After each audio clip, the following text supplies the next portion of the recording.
Friends, good morning. आज शंकर भगवान के भक्ति गीत लेके आई हूँ, तो उसके पहले मेरे चैनल को सब्सक्राइब कर दीजिए। क्या देख रहे हैं, प्लीज़ करिए ना। तो आइए सुनते हैं आज का शंकर भगवान का ये गीत। तोहके पियाऊ बनरियल पानी है भोले दानी, तोहके पियाऊ बनरियल पानी है भोले दानी। तोहका नानीक लागे नरियल चुनरिया, तोके नानीक लागे नारियल चुनरिया। तोके धातुराय मादरवा हे भोले दानी, तोके धातुराय मादरवा हे भोले दानी।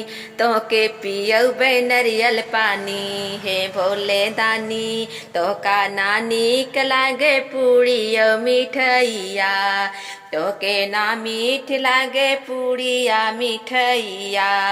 तोके चढ़ाओ भांग के गोला हे भोले दानी, तोके चढ़ाओ भांग के गोला हे भोले दानी। तोके पियाई बनरियल पानी हे भोले दानी।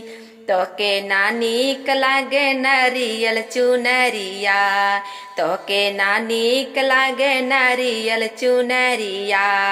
भावेला गांजा फूल दारू हे भोले दानी, भावेला गांजा फूल दारू हे भोले दानी।